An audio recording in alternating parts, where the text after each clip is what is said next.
live.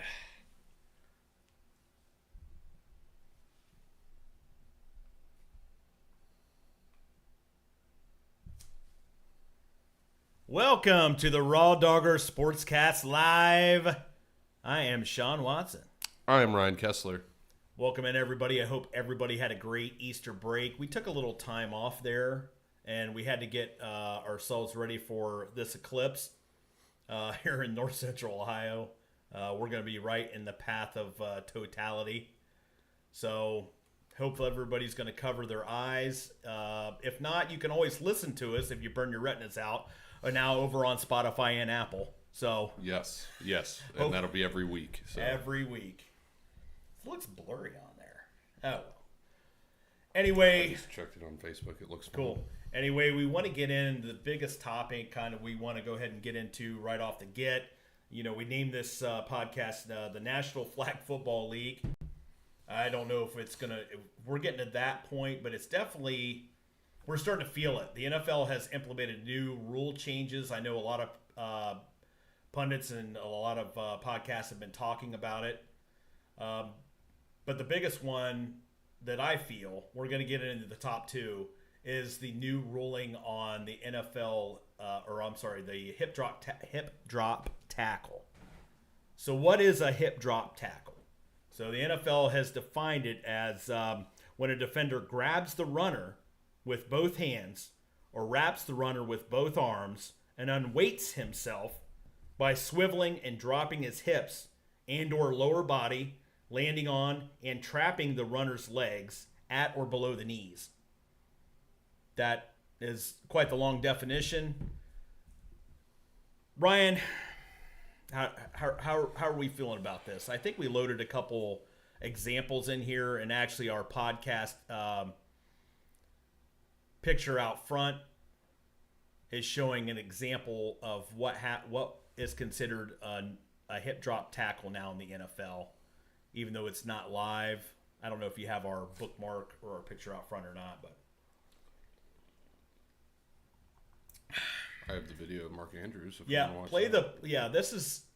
This is what is considered now, and this is a small part about. This is a small. Not a great example because this happened with last season, Thursday Night Football. Logan Wilson ended up wrapping up Mark Andrews down in the red zone.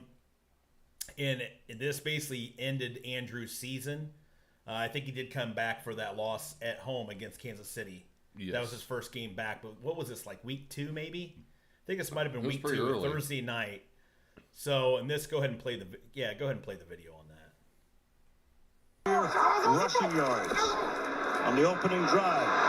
Andrews, swift move, takes it inside the 5-yard line. The tight end, Mark Andrews is hurt.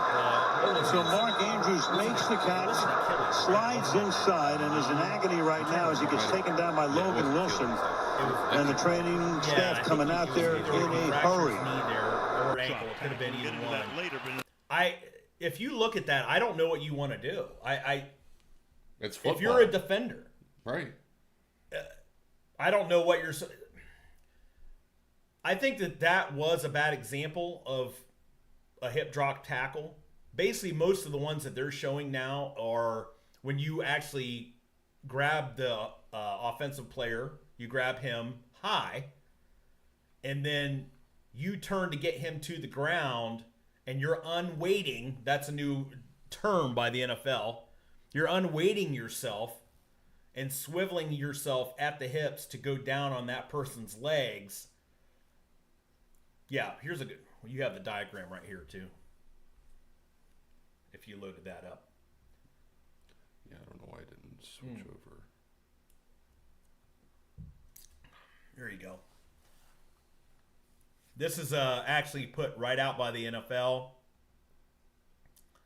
of what exactly is considered a hip drop tackle. And literally, every owner but one or two voted for this? They unanimously voted for it. Okay. Yeah, the NFL Commission had a meeting 2 weeks ago down in Orlando, Florida, that they had every year.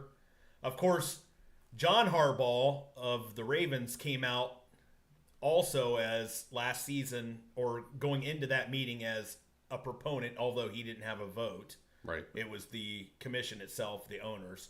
Well, no wonder you had a vote. Yeah, well, Mark Andrews got hurt. Right. Also, Logan Wilson. Or he wanted to vote. Yeah. Right. Also, in that same game, Lamar Jackson also got tackled by Logan Wilson, also in a similar type tackle. Right. Okay. So why are they doing this? It's money, right? Is it the stars? Yeah, they're trying. And I get it. Like, fuck, it sucks seeing Deshaun be out for the whole year. It sucks seeing people go out, but that's the nature of the game. Right. You can't you can't legislate injuries out of the game, or it's going to become that fucking flag football. Right. And I think a lot of this, I get late hit on the quarterback. I get it. I get that. Even contact to the head. Horse collar.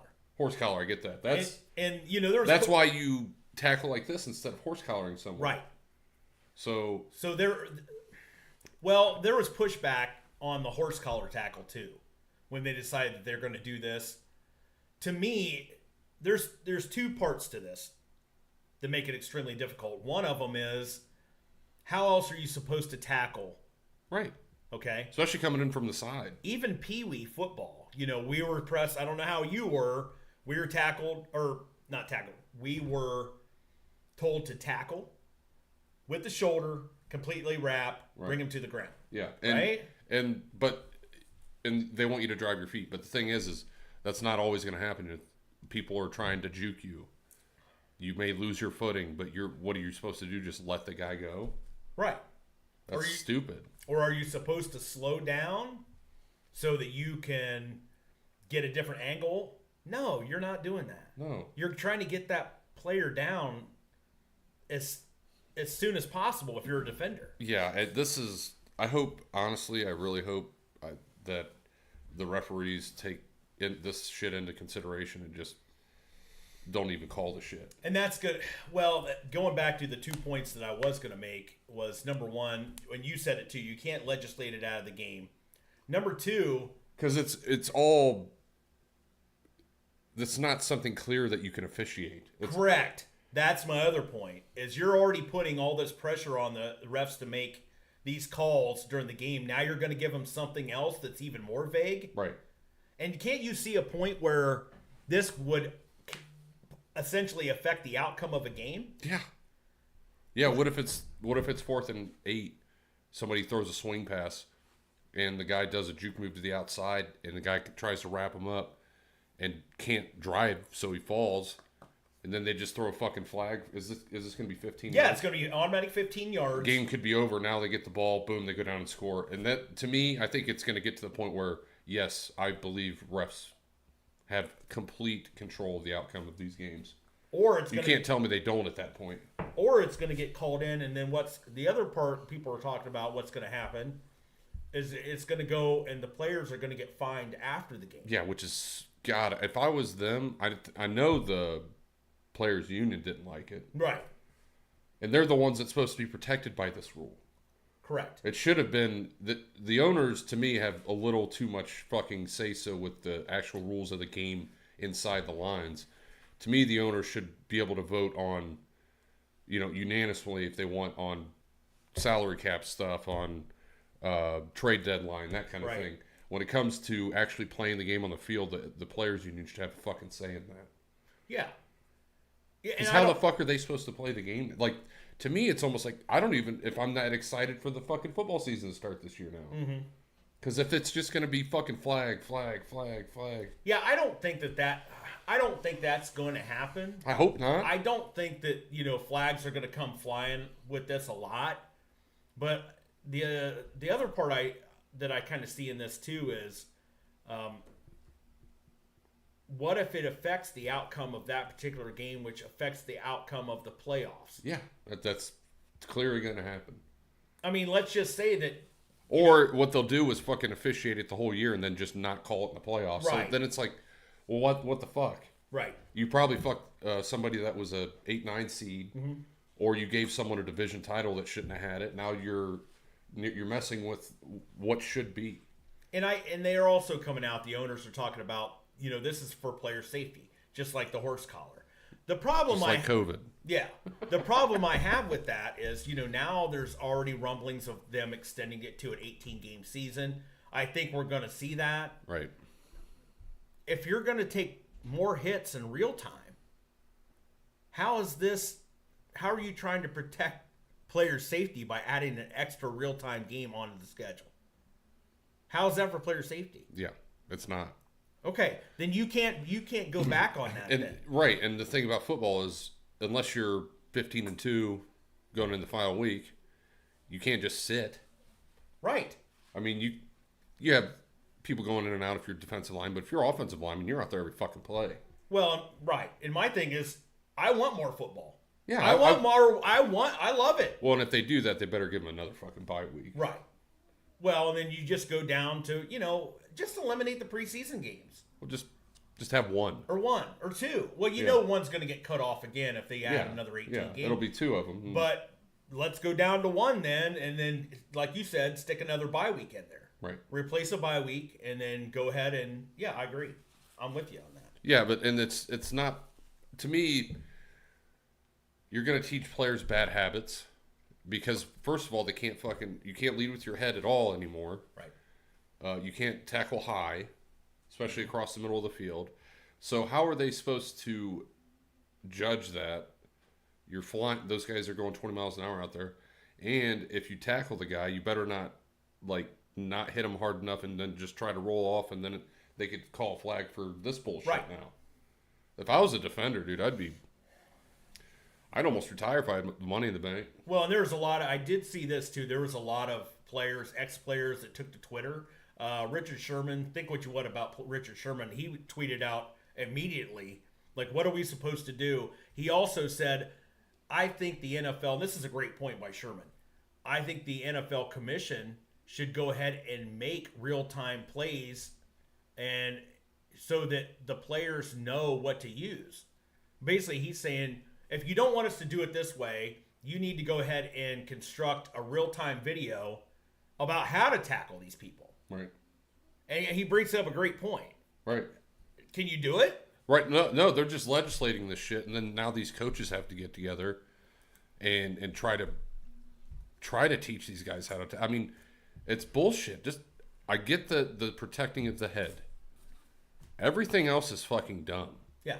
And even with the quarterback stuff in the pocket, it is what it is. Right, but still, it comes down to.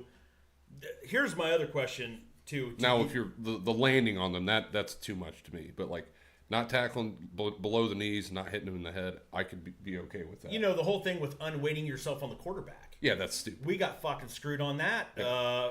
Back when Roethlisberger was playing, Myles Garrett came, and that cost us. It would have ended that drive. Right. And that cost us in that game in particular. Right. And I don't like that bullshit either because I think there's too much gray area in it. Yes. A horse collar, say what you will, but you can generally see if a hand goes on the back, grabbing the pads and pulling a player down. Yeah. You can see that. You have to make these rules easy to call. Right. Not just all judgment. And that's all that all these new rules are. I hate the fucking refs, but at this point, how can you blame them? What are they supposed to do? Mm-hmm. They got a job to do, too. Well, one of the things you can do if you're the NFL is you need to just pony up the fucking dough and make them a full-time fucking ref. Yeah. But they don't want to have that type of responsibility on the refs. They want us to have these conversations every fucking year. Right. Because as soon as That's a great point. As soon as they do that, then it will be on the NFL to make sure these dudes are actually doing their fucking job. Right. And then they'll have to fire these guys. They'll have all kinds of lawsuits and shit. I'm sure that's exactly what they don't want. Basically, what you're saying is it gives the NFL a scapegoat. Yeah. Yeah, it's our part-time employees. What do you want? Yeah, what do you want? Roger Goodell out there with his clown face on. Fucking saying dumb shit. And he's going to get an extension. Oh, yeah. Because, And rightfully, from an owner's point of view. Yeah, they've made all the money. Yeah, look how big the NFL has gotten under Goodell. I mean, right. I can't. If you're an owner, you got to put yourself in an owner's shoes. Yeah. This guy's great. Yeah. He speaks like a used car salesman. Yeah, until the money starts not coming in. Correct. He defers everything. Right. There you go. Yeah. Perfect. All right. Give us your thoughts. Get in the chat if you want. Tell us your thoughts about this new hip drop tackle rule. Another one that was an example of was Tony Pollard, where he got hurt this last year. That was considered that. But most of the one that we showed with Logan Wilson, that one actually was very much less egregious by the rule of the NFL than it was than what they're proposing. Yeah. And the only reason now, here's the thing, would that have gotten called if Mark Andrews didn't get injured? Right. Right. See, and that's what Harbaugh was spouting off about, here a couple weeks back before they decided to go ahead and Pollard was injured right on that play. So is that what it's going to take? I mean, obviously, I think the fines are going to come out when a player does get injured. Which is ridiculous. Yeah. And I would think that the NFLPA has to be all over that shit. Yeah, they have to have their back on that. They're going to be in court probably every fucking week for somebody. Right. And with the amount of money that the NFL's making now, they don't care. Yeah, they don't care. Why would they? Right. You got any... We do. Thank you for joining us over on TikTok. We're still trying to get the desktop stuff worked out. We do appreciate everybody over there. Share our live over on TikTok. We appreciate that.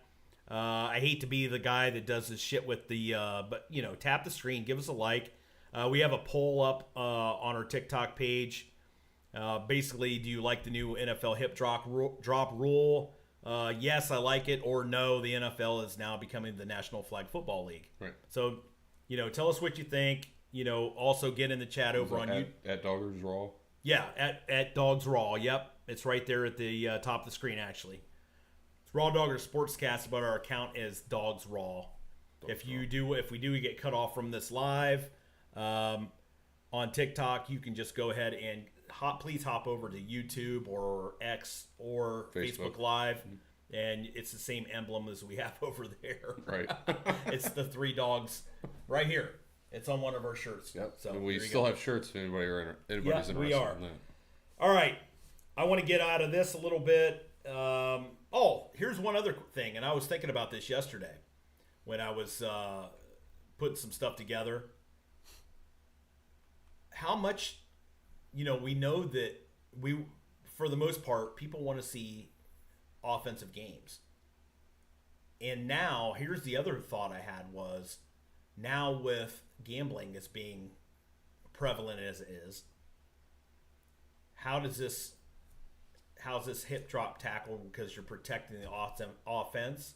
Because generally when you're betting on offense for the most part, whether it be props. You can bet defensive props on sites too. But how much has fantasy football, although it's been in this a long time. Well, and the thing is that could wipe out some stats. Yeah. Because I don't know. What they'll probably do is you'll get the yardage and then they'll just add the penalty yardage. So that's not going to wipe. But it will minimize the amount of yardage people can get. Yeah, I guess what I'm saying is how much did that weigh in on the NFL deciding to go ahead and do this? Because of all of the fantasy football leagues and of all of the betting props and all that, and trying to protect some of that. Obviously, if you have a fantasy football player, and let's say you had Tony Pollard or Mark Andrews, and the guy goes down, now you have to go and get another player, in a season long or whatever. But when you have a DraftKings type situation or FanDuel, and it'd be a lot cooler if you did. You want to just you can't just swap that player out now. So right. You're trying to protect those players. You hate to think that. I mean, it has to have some sort of leverage somewhere. It does. It has to. Because that's how much money they're getting from is it even a public knowledge at this point what the NFL is actually getting from this, or what the owners are getting from this? No, I don't think so. But I mean, you're not going to find it. No, I mean, because they're advertisers, obviously. Mm-hmm. So these big TV deals, that's how they get those big TV deals. So I mean, you want to make them happy. And quite honestly, as much as and you and I have talked about this, we do like defensive, not sloppy games. I don't have a problem watching an NFL game when it's good defenses going at it. Right. I'm not talking about sloppy games where you're having 4 or 5 turnovers. Right. And or that kind of shit there. Yeah. Okay, and the score is still like... Yeah, I like a 13-10 game. Or a 9-6 yeah. or whatever, Yeah. But for the most part, the ones that really get the ratings that everybody's talking about are, the 3-4 touchdown games by a certain quarterback, and that's what gets the ratings for the NFL. Yeah. That's what people want to see, and the people that are in fantasy football leagues and are betting on props and stuff like that, those are the kind of games, those are the players that they put in the lineups because they can score the most fantasy points. Right. Whether you're building stuff on DraftKings or on FanDuel, that's what you want to see. I mean, that's just what you want to see. That gets the ratings for the NFL. Right. So, it's all offensive. It's out of the bag. And it's all offensive oriented. Like, when are we going to have a rule to help the defense out? That's why, even we got fucked with that rule with the ball going out of the end zone on a fumble against the Chiefs. Mm-hmm. Now they're talking about changing that. To me, go fuck yourself. Take care of the ball. If it ain't 4th down, hold on to the ball before you cross the goal line.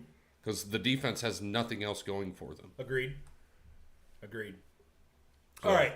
We're going to go and pivot to the other big NFL ruling that happened, and that is the new NFL kickoff rule. The NFL owners on Tuesday voted to pass the hybrid kickoff rule that's intended to increase the number of returns during the 2024 season, while once again maintaining player health and safety.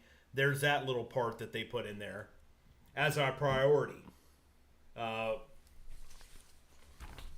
Something else that they went ahead, the XFL last year, now it is the UFL. It's the USSFL or USSL. USFL and XFL hybrid. Yes. This year, that Rock and, they decided to go ahead and form okay, well, we're not making it on our own. Let's go ahead and try a season. Right. But this is another thing that the NFL just kind of took from that league. And what's going to happen, and this is going to be a little bit confusing if you don't know exactly how it works. Do we have the diagram of the video explanation? Yeah. Go ahead and play that video of the new kickoff Here's rule. Here's everything you need to know about the NFL's new kickoff rule. It's going to look a lot like the XFL's kickoff rule. The kicker's going to be at the 35, but the kickoff team is going to start on the other 40-yard line, only 5 yards away from the blockers. These guys won't be able to move until the ball is touched by the returner. Now, the end zone to the 20-yard line will be known as the landing zone, and this is where the returner or returners will set up. If the ball is caught in this zone, it must be returned. There are no more fair catches. Remember, this rule is to encourage returns. The return rate last year was only 22%, so to incentivize that, touchbacks are much harsher to the kicking team. So let's break that down. If the kick doesn't reach the landing zone, the ball is placed at the 40-yard line. If it goes out of the end zone or flies into the end zone and is down, like a normal touchback, the ball will be placed at the 35. If it hits in the landing zone and then rolls into the end zone and is downed, the ball will be placed at the 20. But again, this is all to incentivize them kicking it into the landing zone. And if it's caught in the landing zone, it must be returned. Now, what about onside kicks? Well, the actual kick will look the exact same. The only difference is the team has to declare it to the referee, who will then notify the receiving team, which means there's no more surprise onside kicks. So, do you think this rule change will be good for the league? That's the only part of that I don't like. Yeah, so actually, I actually like this rule change. But the thing is, too, you can't really... They're, 5 yards apart? Correct. So even doing a... So the kickoff team, they're going to line up on the opponent's 40, and they have to at least have 1 foot on the 40-yard line of the receiving team. And then the offense has to have at least 9 players at their 35. And so... And you have 2 returners. Correct. Essentially, you could have 2 returners. helping to cover that side of the field. As a receiving team, you obviously don't want the ball to go into the end zone because you're going to get it at the 20. You're going to get it at the 20. And, in a perfect world, you want the ball not to land inside, to land outside the landing zone, short of the landing zone, so then you get it at the 40. Right. But there's no fair catches. You heard the video. There's no fair catches.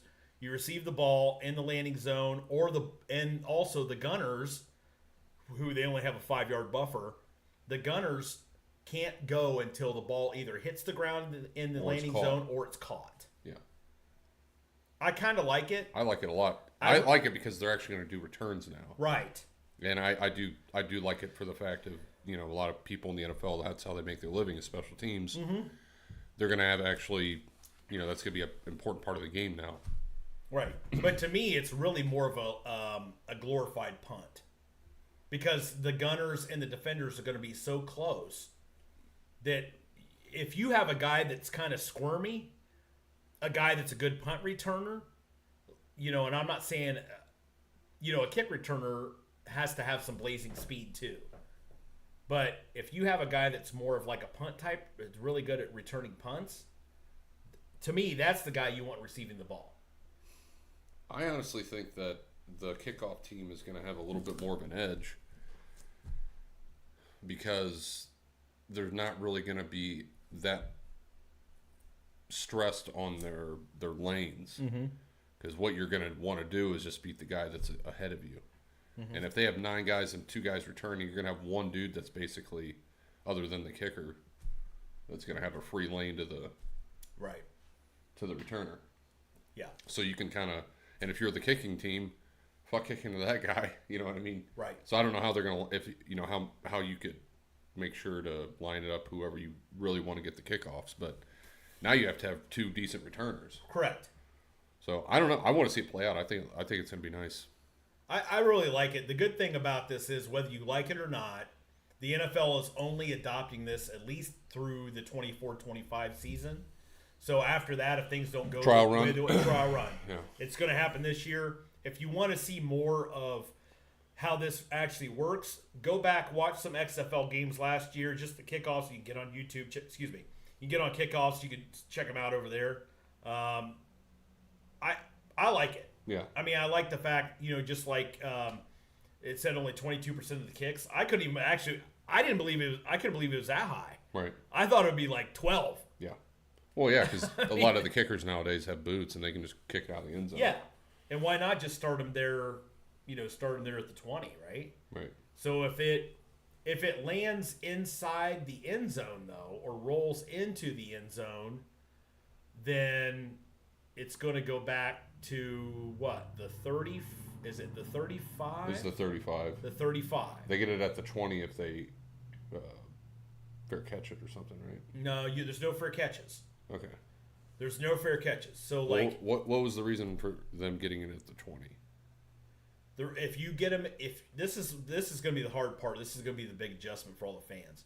So if you get it at the 20, if it hits the end zone or rolls into the end zone from the landing zone, that's what it is. Oh, okay. So they want them to catch and run. It. Correct. Yeah, that's the way to do it. So if you're a defense, actually you're a lot better if somehow you can get your gunners down there and tackle them inside the 20. Yeah. I mean, it's going to be tough. I mean, you're only talking like what you're going to want to do yards. is have your dude booted high as balls. Right. Well, they're talking about actually the kickers kicking it more line drive like, but you don't want the ball to go into the end zone. Is it dead as soon as it hits the end zone, or are they going to have the ability to? It's not dead. Yes, if it hits the end zone on the fly, it is. But if it hits the landing zone and goes into the end zone, then it's going to go back. So actually, I think it's better for the kickers if you try to kick it away from their receivers. Get it to hit the end zone if you can line drive the ball and then roll into the end zone, because then it's going to only bring them out to the 20. Right. Yeah. So even if they want to fall on it, they're just going to have it at the 20. Yeah. Right. Yeah, and they're going to want to take that risk of coming out anyway, because it's been what now 5 years since the 20 was the. If you downed it, it was it's been a little time since then. Right. So, once again, tell us your thoughts on this. Even if you're not live right now, if you want to get, send us comments on YouTube, Facebook, TikTok. Send us out. Let us know what you think about the new kickoff rule. Like I said, we're kind of unanimous on this. I like it. We're going to see how it pans out. It's going to be interesting too to see like what kind of strategies. Some of the coaches and stuff try to develop to offset this. Right. And it's going to be, I think it's going to be really tough at the beginning of the season. And we had a playoff game there. Playoff? Yeah, playoffs. We had a playoff game there where Kyle Shanahan didn't exactly know how, well, the Super Bowl didn't exactly know how the overtime situation was supposed to work. Yeah. I mean, he didn't want to admit it, but we all kind of knew. Right. So it's gonna be interesting. Definitely gonna be interesting to see how all that pans out. So, all right, we're gonna move along a little bit here. Talk about some recent NFL free agency. The biggest thing that really kind of happened this week was the Buffalo Bills, who are in absolute cap hell. And we even knew this like a month ago. The Bills had the most cap problems going into the NFL League New Year. Gabe Davis already left. I think he went to the Titans, I believe. Was it the Titans or was it Jacksonville? Anyway, Gabe Davis is gone. I think it's Tennessee, wasn't it? Tennessee. I think Tennessee picked up Gabe Davis along with the better. The guy that's near and dear to our heart here at the RawDawgers Sportscast. Yeah, Calvin Ridley. So love that guy. Love anybody that just likes to be a degenerate at all times. Soft spot. Right. But we also knew that they were still kind of in cap hell. It's not even so much the Josh Allen hit on their cap. It is the Von Bell. It is his contract. Right? So what was it? What did he sign? Somewhere in the neighborhood of... let's put it this way. The guy had 8 tackles last season. 8 tackles, and I can't even remember what he made. Was it like 6? I don't know. I might have to look that up. But Von Bell, of course, the MVP of the Super Bowl with Peyton Manning. He's getting to be a little bit long in the tooth. Trying to kind of keep himself relevant. But, good for him. Good for him if he wanted to go ahead and get that contract. Right. But it's definitely affecting the Bills and what they're trying to do. And now that they have that, but I did hear that he was going to go ahead and restructure that for them, but it wasn't enough. So guess what? Stephon Diggs is gone. Hey, where are the white women at? Stephon Diggs was traded to the Houston Texans just earlier this week. It was a second round. It was the number 2 not this coming draft. It was a 2025 second round pick. And it was also... How did they not get more out of that is what I want to know. Yeah. While they also are sending a 2024 this year 6th rounder and also a 2025 5th rounder along with Diggs. So they're basically giving up Diggs. They're sending 2 picks, later picks, and then the best thing though is I found out yesterday that Stephon Diggs basically gets to operate off a 1-year contract. Yeah, they voided the rest of his. They voided the rest of his contract. I don't know how that even. I'm like, how does that work? Why aren't we seeing more of that? Right. So the Texans now think about this, and I put this down. Think about their lineup, and I'm still kind of on. I hate to say it, but I'm still kind of on Jacksonville to win that division. I might die on that. I don't know. This might sway me. Sway it a little bit. Just because it's how they did it last year. There's tape out there. Let's see this. That's my thing. And Stroud, we love C.J. Stroud, but right. The sophomore slump is always a real thing. But think about this offense now. Yeah. So think about you have the two rookies coming off the rookie season, and Nico Collins and Tank Dell. Tank Dell was hurt, right? About midway through the season last year, but he definitely was showing it out. You got C.J. Stroud still on a rookie deal. You got Joe Mixon for a bag of peanuts, who the Bengals were probably just going to let go. And now you go and get Stephon Diggs, and you sign Dalton Schultz, right, who was a big player for the Texans last year, along with players on the defensive side of the ball with Will Anderson, who was picked right after Stroud, and they're trying to beef up the defensive side of that ball too. What do you think? I mean, what do you think about this? They're gonna be hyped up going into the season. Yeah. Man. I mean, the division. I think they're with them in Jacksonville. It's not going to be as easy to win that there this year. I don't think. I think that's a division with you're going to have at least 11 to win the division. It might be 12 or 13 at this point. Right. But their offensive line was horrible last year. They were also banged up. That's going to be the big thing for them next year. I think if they can keep Stroud upright and healthy. Right. Because he got beat up. He did. And we seen. I mean, you got Laramie Tunsil that's out on the left tackle. We know he's good. Yeah. I mean, he's an All-Pro. Yeah, when he's out there, he's great. Yeah, he's great. And he's still pretty young. I mean, he's young. Yeah. I don't even think he's 30 yet, is he? I mean, he long days past of him smoking marijuana through the bong right before draft night. But who cares? Smoke what the hell you want. I mean, the guy's proven. It'd be a lot cooler if you did. What do you feel? I mean, how do you feel about this move? How do you feel about it on the Texans side and the Bills side?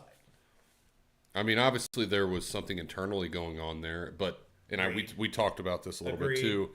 I knew it as soon as the Bills signed Von Miller to the most insane contract I've ever seen a 34 or 5-year-old defensive end get paid at that point. Right. It was like he was in the prime of his career, and it was an extended contract. I think it was 4 years, 5 years. They gave him like $90 million or something. Yeah, like it was that. crazy. Like someone that good at that point in their career, yeah, I'll give him a 2-3 year deal maybe. Yeah. But that put him in cap hell. Stephon Diggs has kind of been a locker room nut there for the last 2 years. That's the problem with him. So, they wanted to get rid, but still, But they signed him. He still had years on his contract with the Bills, and they signed him to a multi-year deal. And then on top of that, you got the Josh Allen. That's what hit too. Yeah. I mean, so you have all those things together. Yeah, but then you don't keep Gabe Davis. You don't keep any of his weapons there. What are they going to do? No, you got Dalton Kincaid. And they don't have who is a great tight end. Yeah, but they don't have a lot of draft capital. And they're going to be picking at the bottom half of the first round. Yeah. Well, so they're Shakir really started balling out for them last year. I think he was a rookie last year, year before. I mean, Josh Allen's still going to produce. Yeah, I agree. But I think once you get into the... Oh, and they got Curtis Samuel. Yeah. They got him, too. But it's a lot of B- receiving core. I agree. You got to have... You want to have at least one A-. Right. And then, you want to have your B's behind that. But and it's got to be beyond Dalton Kincaid. Yeah. Right. Someone that can stretch the field, hopefully. Right. And it ain't Kincaid. Right. So if they don't go receiver in the first round, I don't know what's going on there in Buffalo. But they lost Tre'Davious White. Everyone wants to talk shit on Andrew Berry. Yeah. We're paying fucking Deshaun now. We added who we needed to in the offseason. That's right. And that's why I think, too, a smart thing with what we did with Jerry Jeudy. I mean, is there risk involved? Yeah, but even if he produces as a number 2 wide receiver, that's... Well, and I think that's where you and I kind of disagree. I feel like, and you brought up a good point to me, this is what they did with Njoku. If you go back, I wasn't really hyped up about that then either. Right.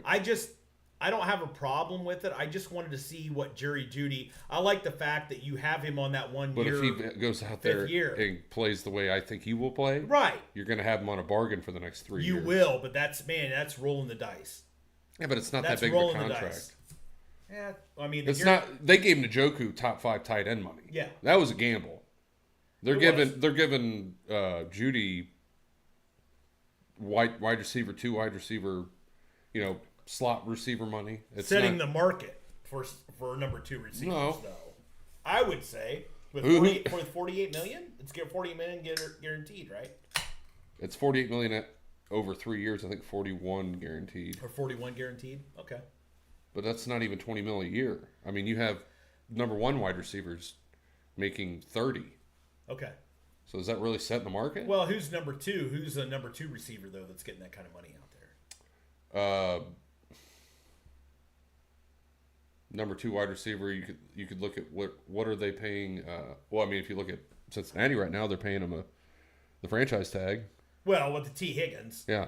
And that's not conclusive whether that's going to stay like that or not. Right, but for $21 you million, think they're going to pay him $17 or $18 million a year? He's not going to take it. He's going to Right. sit. He'll sit, Right. which is going to be a mistake on his T. part. Higgins. Yeah, Agreed. I think so. Just Because play the history shows that yeah, it's all a guaranteed. mistake. The franchise Right. tag's all guaranteed. Go Right. play on it. Yeah, I'm trying to think. But I'm just saying. But that's your number 1 moving forward. But even if he plays at a number 2 level, that's what he's getting paid. Right. Who's a number 2 that's getting paid less than that? Do you know of? Good point. CeeDee Lamb was actually the number 2 when he got paid there, He right? did. And he got paid a shit ton of money. Right. Well, he's going to have a big contract coming up. Yeah, because that was still when Amari was there. If I'm not mistaken. They got him when Amari was there, and who else was there? Well, Schultz was there at the time. Schultz was there, and they had And another wide receiver there too, who's still there, right? Yeah, he's like non-existent though. Yeah. Yeah, I don't know. But I mean, If it's basically half of what a 1 would make. And if he goes out there and gets 1,200 yards, that's a 1, and you're paying him half of what he's really deserved. I think, yeah. So are you saying that he needs to perform like Brown in Philly? He needs like Brown and Devin Smith, like AJ Brown and Devin Smith. No, that's the thing. That's you've two cushioned 1,000-yard receivers. You cushioned yourself to the point where if he gets 800 yards and 6 touchdowns, it's worth it. Okay. But if he gets more than that, then you're playing with house money. Right. Well, and the other good thing is, with Elijah Moore, he's still on his rookie deal too. Yeah, so it's going to come down, and You they're don't- basically the same type of player. Yeah, just Judy's probably 3 inches Faster. taller and faster. Faster, right? And which is what you want. Right. Okay. No, and I like that too. You're going to have pressure on Elijah Moore this year to really develop Perform. as a slot receiver and perform. Yeah. And knock on wood, Mari's not getting any younger. He's not. So, and I think production wise it'll be fine, but he plays through a lot of shit, and that He does. that's not going to last forever. I mean, I think he's only 30, so I don't think he's beyond his prime yet. But. Right. Well, all right. We're getting off on a Browns tangent here. But getting back to Stephon Diggs, in the picks, everybody feels like they're getting, like Buffalo got fleeced here, but because he went ahead and signed, it nullified his contract because all the dead cap money was going to come off the Bills. Right. It was going to hurt them. But now that he signed that other contract, Stephon Diggs is he's trying to play into a bigger contract. Right. It's going to be interesting to me to see the dynamic there with Nico Collins and Tank Dell. Which Nico proved to be a number 1 last He year. is. I agree. And to me, I think Stephon is dumb to do this contract thing. Because I think the days of him being a true number 1 are over. So there was also a stipulation that I found out. It was the Bills were willing to make a trade with anybody in the league except for the Kansas City Chiefs. Yeah. The Bills put it out there. They're like, you're not going to the Chiefs. If you think, which I don't even know if we hadn't made the Judy trade, if that's something that we should or could have made. I think that's too a little hefty of the price tag. And I feel like you do, and I'm not getting down on Stephon Diggs, but I think he is a drama. Yeah. I think he's a lot of fucking drama. He's that kind of receiver you don't need. You don't need in the room. He wasn't even, I think, down the stretch there in Buffalo last year. He wasn't the most productive receiver they had. Yeah, I mean he's the Keyshawn give me the damn ball Johnson guy. Right. Fuck that. I don't want that in our locker room. No. I just don't. And I don't think Judy's that. I don't think. Yeah. Amari ain't. He don't give a fuck. He just wants Amari, to win. love it. The whole thing. You have that receiver who just puts his nose down and goes to work. You don't get a lot out of Amari Cooper even when he makes great plays. Right. He's just. Yep. Here you go. Yeah. I don't want that shit. I don't want the person throwing fits and throwing Gatorade jugs like AB on the sidelines. Right. And we saw that shit with Stephon Diggs. Yeah. He's getting pissed, and I think that, like I said, it's been happening for 2 years now. Yeah, and that's the thing was I think that it was good for the Bills to get him out of there, and I think it was good for Texas. I don't know if it's good for Texas to bring him in. I don't like the picks they got back though. For him. Yeah, like a 6th rounder. Like, what the hell is that going to do for you? Well, the 6th rounder. No. This is the Bills have to give the 5th and 6th rounders to the Texans. So they receive a second. They only get a second for next year. And that's why. But what Houston did was back out of the 1st round. I think with Minnesota earlier, right? Yeah. So they already have picks is a Minnesota pick. They already have 2. I don't know. Doesn't make sense. If I was Buffalo, why are you being this quick about this? Is that the only people that called you? Obviously. I don't know, but because I would think that even though we think he's kind of, that talent level, somebody's going to go reach. I think Stephon Diggs is, quite honestly, I think he's a rather smaller receiver, and I think that he does run great routes. I mean, he's not like a 6'4" guy. No, I think he's like 6'1", 6'2". And I think he runs great routes, but I just don't think. It's interesting to me what Buffalo's going to do in this draft. Obviously, they're wanting to keep, Josh Allen's their guy. You still got Cooks on running back. He's still on a rookie deal. You got Dalton Kincaid there.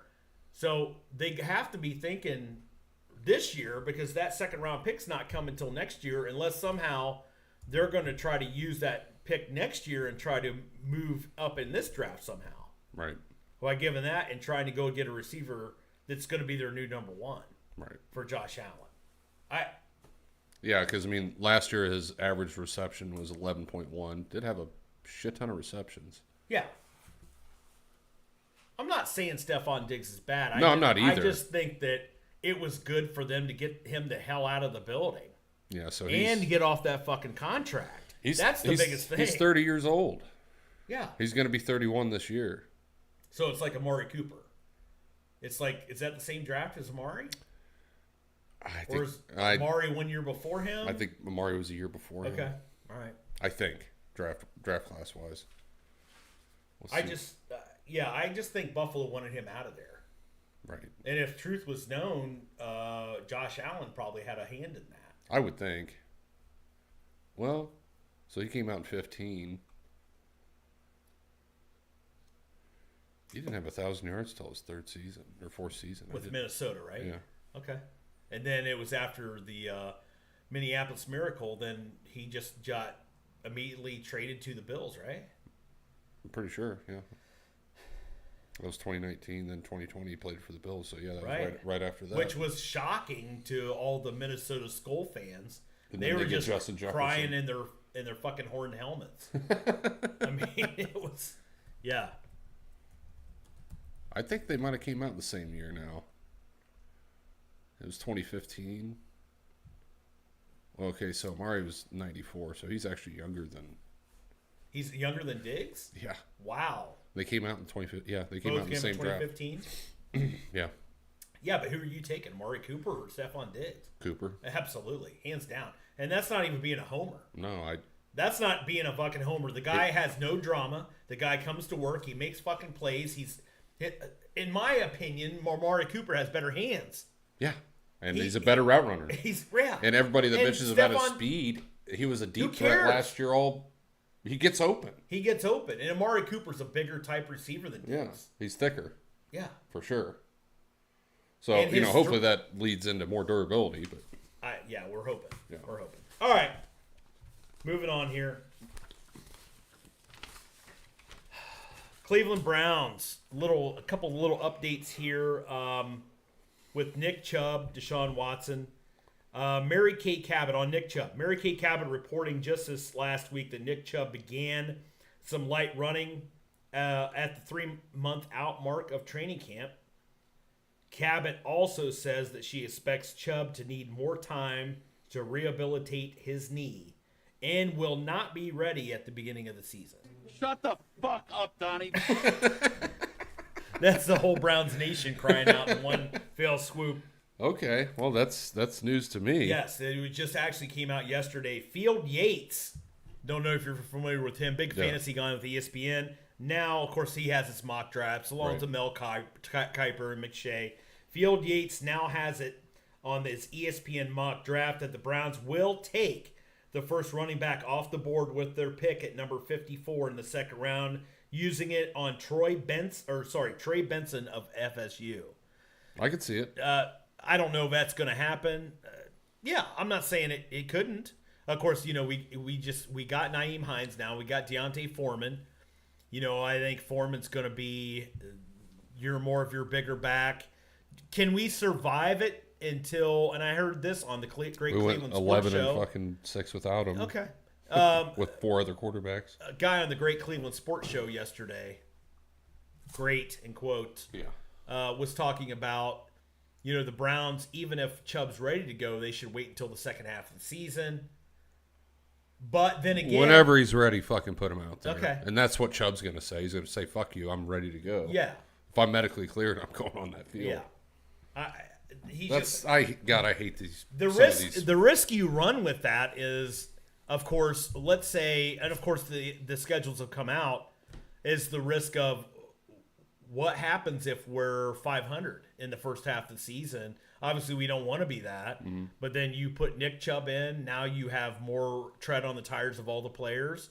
Now Nick Chubb will be fresher. But I think he's going to come back stronger than ever. What if you're? I think whenever he's ready. You want to, maybe go 8 carries, 10 carries, 12 carries, but then. But then, what if your running game isn't what it is, and it's not helping out our offense? You're running that West Coast type offense, And remember, we got Ken Dorsey.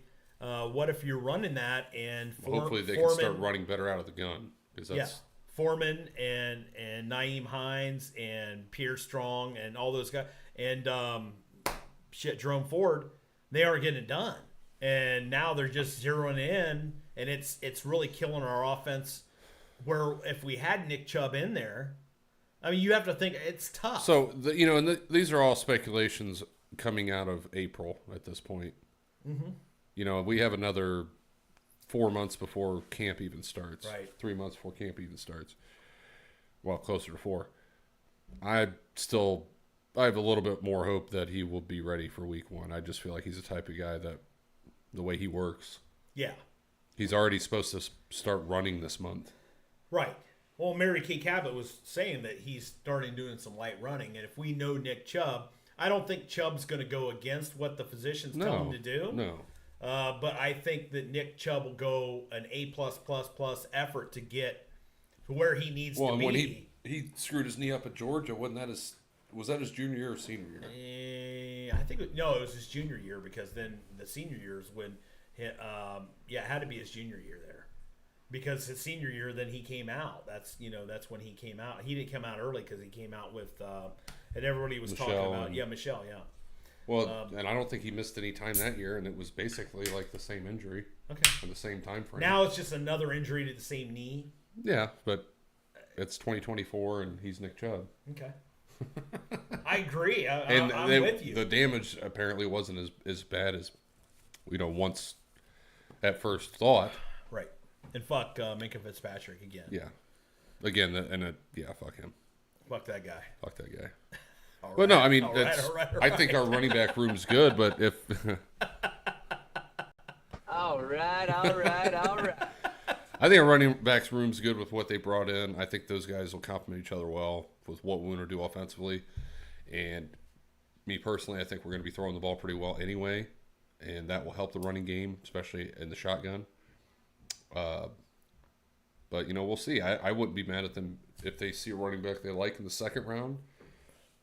Whether it be Trey Benson or The guy from whoever. Notre Dame or whatever. Yeah.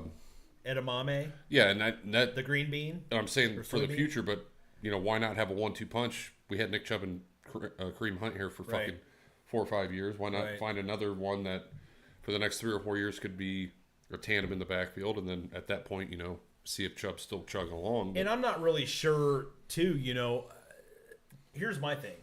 Deontay Foreman, was in there with the Bears last year. Not a great offensive line. Right. Yeah. Also, before that, he was drafted by the Carolina Panthers. Not exactly a great offensive line. Big trash. That's Yeah, big trash. Deontay Foreman really may surprise you. He might really surprise you as a runner. Yeah, and if he comes back and Nick Chubb comes back, and that 1-2 punch might be better than ever. Yeah, and I think a lot of this too comes down to offensive line health. Correct. I mean, God forbid 3 tackles go down again. Yeah, which we've been having problems with that. Our offensive line. That was last year. I mean, years before that, Conklin was always hurt, but we could always work around that. Yeah, but correct. And Teller would be banged up, but he usually play 14, 15 games. Right, and Wills, right? Yeah. And Wills. Okay. My feeling but about I that. still would rather have him out there than what's behind him. Well, stay tuned, because we're going to watch plenty of games together. And I think, too, in this draft, you're going to see some offensive linemen taken off the board. Yeah, we already know that it's being touted as one of the best offensive line classes ever, along with wide receivers. Mm-hmm. So, and we know that the running backs are not nearly as important to NFL teams because of the way that the game's moved to more of a passing. Yeah. So unless you have a special one, like Nick Chubb. Yeah. I mean, there's a handful of guys now. Yeah, Derrick Henry, Chubb, McCaffrey. Yeah. That's about it. Yeah. And Derrick Henry, say what you want about him, but in Baltimore, not a lot of tread there. Well, we say that every year, but the other thing, he didn't play well last year. His numbers did go down last year, and I don't know if he's going really with the number 1 rushing offensive attack in Baltimore anyway last year. I don't know how much he's going to really contribute to that team. His personal numbers will probably go up a little bit. Yeah. Just like average a carry and stuff like that. I mean, Justice Hill, you still have him there. Well, Gus the Bus went to... Yeah, he went to the Chargers. Yeah. I mean, and then Lamar, which basically, that's his role now is Gus Edwards. Yeah, I agree. So... But it'll be interesting to see if he's more of that starting back. Yeah. Well, and Baltimore lost a lot on defense, too. So, fuck them. Yeah, fuck them. All right, moving on. You got the clip from Deshaun Watson back in town off some of his rehab, helping in L.A. to open some kind of new, was it a steakhouse or a steak sandwich place, Philly cheese place? Yeah, I think I've seen this. Not Subway. Okay, no, they didn't open a new Subway just anywhere up there. The Danger Witch? Yeah, the Danger Witch and fucking Russ. Go ahead, you got the clip? Deshaun Watson in town, taking a little break from the rehab. He's in town for the grand opening of Lefty's Cheesesteak in Cleveland Heights. Watson, a part owner of that, and he talked about how his rehab has been progressing. It's very, very good. The process is, day to day, and we just got to take it one step at a time. We can't do anything too crazy. We can't jump the gun and try to do too much. The biggest thing right now through this process is load management and just continue to, find ways to just get better and just stay on that course. So, I'm trusting all the doctors, the PT, Dr. Elatrosh, and his team out in LA with the Cleveland Browns, and we just, follow their role, and, we'll be ready by week 1. Definitely, I'll be better than I was before in week 1. So, I'm very confident in the roles of the doctors. Like I said before, Dr. Elatrosh and his team, following their lead, and just all the research that I've done, and then just my work and preparation. I put my whole life into this, and I want to make sure I come back even better than before. All right, so Deshaun Watson, of course, his publicist and everybody letting them know that he was going to be at the certain location for the new steak sandwich place that Stefanski was there too. Who? Stefanski. Yeah, Stefanski. Yeah, I saw something where he had what was it? A Glenville. It was Tar Blooders, right? He had a hoodie there for the Glenville Tar Blooders. It was kind of cool. Everybody loved the fact that Stefanski was wearing like a hoodie from a local high school and everything. Yeah. They were just loving Stefanski for that. Well, and his contract's going to be that's going to be in the news at some point. Yeah. Oh, I'm sure it is. So, what are we thinking with Watson? Of course, this is inconclusive. We do know this, that you brought it up to me the other day, that he is definitely ready to roll, whatever happened with those microfractures. You brought up a great point to me was apparently there wasn't severe ligament damage when it came to that. Otherwise, he probably would not be throwing the ball. Right. What do you think? Well, I think he's at the point now where he's throwing. You know, obviously he's probably a couple months away from any type of contact. Yeah. But I don't see why he's not going to be out there in camp, out there and throwing the balls around OTAs. I'm sure they're going to do another trip this summer. Get the guys together, all that good stuff. I don't see any reason that he wouldn't be there week 1. Right. I mean, I don't know if we'll see him in the preseason at all. I think that's still going to be up to him. I know he likes to get out there for at least a couple drives, so it would probably be nice to see him in the last preseason game or the second game or whatever however they want to do that. Go out there and get a couple drives together. And the whole rust thing, I don't think there's any rust anymore. I think, he played 6 games last year and got hurt. So he'll have a full off season now with the new offensive coordinator. We got, some new weapons in there, healthy offensive line, better running back room. I think they're going to be ready to come out firing week 1. Okay. I think you brought up a great point too. Ken Dorsey,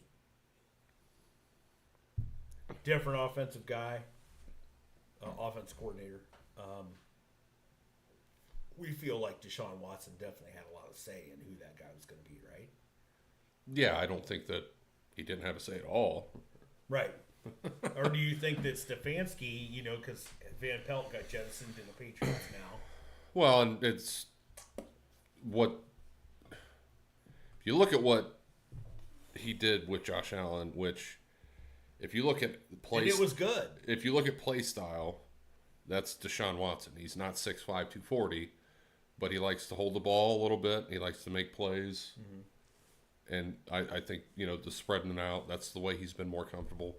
And that's just not what Van Pelt was. And Van Pelt thought did a hell of a job last year. He but did.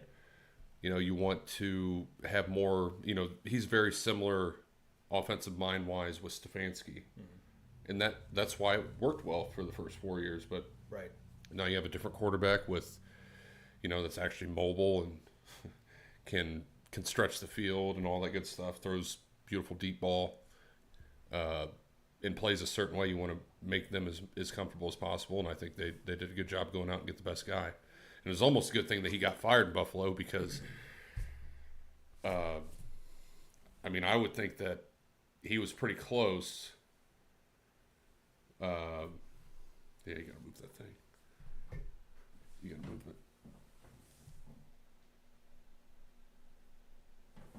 He was getting pretty close to getting Thanks, sir. I didn't see head that. coaching, a head coaching job somewhere. You know what I mean? Right. So that Dorsey, you mean? Yeah. Because if we explode this year, tell me Ken Dorsey's not going to be in the head coaching candidate. Oh, absolutely. That's the thing now moving forward. As long as we're successful here, the offensive coordinator is not going to be here for more than 2 or 3 years. Mm. If not, Ken Dorsey has established somewhere else that he's been successful, so his name's going to be up there. I think along with that, our defensive coordinator Schwartz is going to be here for a while because just the way the league is, they don't want older defensive guys being head coaches anymore. That's true. So all the hubbub about defensive guys, defensive coaches getting, Dan Quinn got the Washington job. But he's not nearly as old as Schwartz. No, and he's, I think, had a little more success as a head coach than Schwartz did. Yeah, true. Schwartz had he went to a Super Bowl. Right. Schwartz had one good year in Detroit. Not saying he wouldn't be a great Although Schwartz head coach. went to a Super Bowl with Philly. So well, not as a coach. Coordinator. Yeah, as a coordinator. Right. Which, like Dick LeBeau is a fucking defensive coordinator for 50 years. Yes. I think some guys are just more comfortable in that, but I'll never knock someone for wanting to, and go try further. to be a head coach. Yeah. No, I agree. So, but some guys too. I also believe that there are some guys that they're just more naturally they're better at being a coordinator than a head coach. Right. I mean, a head coaching, it's just different. Yeah. Well, and to me personally, I like it to be an offensive mind because you can it's easier to me, I think, to cultivate a defensive coordinator in-house or to find someone that's, if you're a 4-3 defense, you can go find a guy that runs a 4-3, might change up a few things, some verbiage, but it's basically going to be the same defense, same type of defense. But, if you change offense coordinators every year and it's you have a defensive head coach that could really take some time to gel, in my opinion. If Watson gets injured I'm going to throw this out to you right now. If he gets injured this year, then you're going to have to look to see if there's better options out there. Okay. So are we off? I'm off that's of like Watson. I've said it on different times. That's if it's like a year-ending injury. If he misses a couple games, I'm not that worried about it. Fair enough. And also, that shoulder injury, it was literally like the most random fucking thing ever that happened. Sure. And he probably, tell you the truth, I think what happened is they didn't see the fracture, and he played through that after the Tennessee game when he played Arizona and then Baltimore. Right. Well, because he did all that with a broken shoulder. So you had because the MRI didn't come out until later, right? Yeah. When they and had it. That type of fracture they'd had is really hard to diagnose. Right, because it's so deep. So, to me, it's like if the dude gets banged up a little bit, we're not going to have a Baker situation where he's up there sucking dick. Right. And doesn't want to sit. No, I'm throwing shoulder. Right. Right. So if he's banged up a little bit, he can play. But if he's going to be hurt all the damn time with the offensive line that we have, then you're going to have to go find someone else. Right. I agree. So, I just wanted to give you this a little bit right here. Shut the fuck up, Donnie. Listen, I've been saying this for a while. Whether you want to follow me on this or not, the Browns had to make a move. And however you feel about Baker, we know what the Browns have been since 1999. However you feel about Baker, I know there's a lot of Baker. We call them homers here. We knew he wasn't going to be the guy. He just signed the contract with Tampa. Good for him. We'll see what happens in a weak-ass division. The weakest division in football. The weakest division of football. Well, and he's never had 2 good years in a row. It may not be, though, because we got Kirk Cousins down there in Atlanta now. They're still the weakest. That's one good team. Okay. And you and I both are kind of a Derek Carr guy. Yeah, and who knows what's going to happen in New Orleans. New Orleans is going to be an 8-9 win team at least. I mean, we know Carolina. I think their over/under win total this season is like 3.5. I think it's 5.5. RawDawgers smart bet futures under for Carolina. Very much. Don't know if you can actually go out there and bet 0 wins inside the division. They'll probably get one. They'll probably get one there. They'll probably get like New Orleans at home with Bryce Young. So, I mean, if you could bet them like 1-5 in the division, love it. I don't see Kirk Cousins and company there, even with the new coach in Atlanta. I don't see them losing to Carolina either games. And speaking of C.J. Stroud, remember that they also went to Carolina and they lost to Carolina. Yeah. Anything can happen on any given Sunday in the NFL. Right. So. Big trash. Right. That's garbage. Big trash. All right. Okay. The other thing we want to kind of touch on, and we did this on a few podcasts before, is we want to talk a little bit more about the 176 acres at Brook Park. And this is coming out a little bit more this year. I got a couple graphics here. I wish I could. I probably won't be able to read them off the screen. I should have probably also put them on the rundown.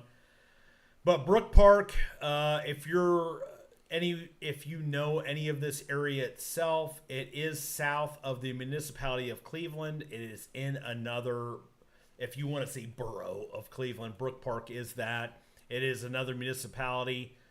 This is where the Cleveland Hopkins International Airport is. Proposals have went out about possibly building a new stadium.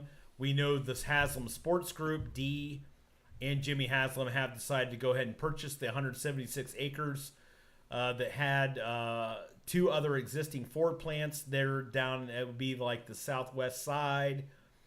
But here's the graphic that's right up there.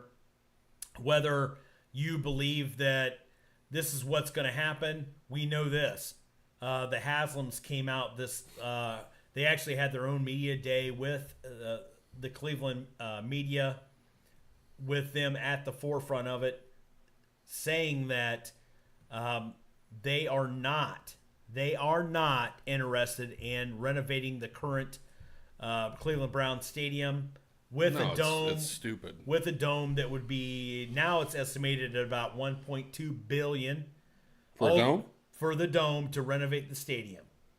I thought they couldn't build a dome on the stadium. No. The existing stadium. No, they're saying that, and here's the thing. No, they're saying that they could go ahead and renovate the existing stadium down on the lakefront for 1.2, not 1 billion now, 1.2. The numbers went up. They could go ahead and put a dome on it, and the municipality of Cleveland would be willing to split the cost of that 50-50 with the Haslam Sports Group. Shut the fuck up, Donnie. Yeah. The Haslam Sports Group basically came out and said, for that cost, we need the municipality of Cleveland to go ahead and be 50-50 with us on a new location, an entire new structure, a whole campus, if you will. We're not interested. Right. And the other part is that they want to go ahead, the Haslams want to go ahead and develop the portion of the stadium that's actually closer to the lakefront, which the municipality of Cleveland is not willing to do. Right. That's going to be part of that 50-50 deal with the Haslams. So they're like, okay, well, we've already purchased the 176 acres. We're probably looking to go ahead and proceed with this. Right. What do you think? I think it makes the most sense for a guy that had season tickets for 6 years. I love the Muni Lot. I love the pit. I love it too. It's a fucking pain in the ass to get out of. There's one way in. There's one way out. Then, the traffic getting out of there isn't as bad as you would think. But still, if you want to leave right after the game or whatever, if you don't want to stay and get food or drinks or whatever, it's a pain in the ass. If you want to leave the week 2 Jets game early to beat the traffic, right? Okay, but they're gonna have parking right there. You can tailgate and then just walk right to the fucking stadium. You don't have to walk 2 miles or 3 miles. And I think this will actually help player acquisition, because it's right there by the airport. They're probably gonna put a training facility there. They're close, maybe, and then they'll have.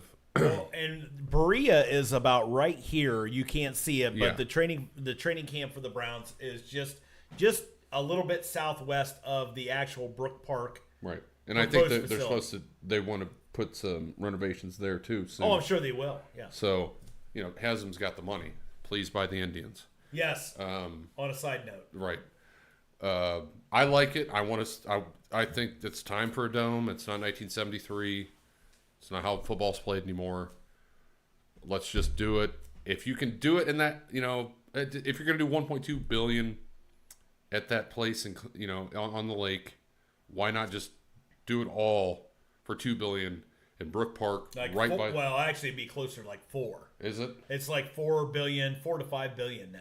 Damn. With the campus style and everything. Well, with everything else that they want to do. Everything else that's going around. But that's everything you're going to miss out in the city. Right. Because there's no other, which they still want to renovate that area. Sure. The lakefront, which you could put a bunch of shit there. Maybe that could be a home to a USFL team. Maybe. Yeah, to me, just wherever you can, let's build something new. Let's have something nice. Let's have Super Bowls there, Final Fours. Yes. Concerts year round. And that's really what the Haslams want to do, right. With bringing that in. The problem is that the Haslams want to go ahead and have this, and just like you said, the NFL wants.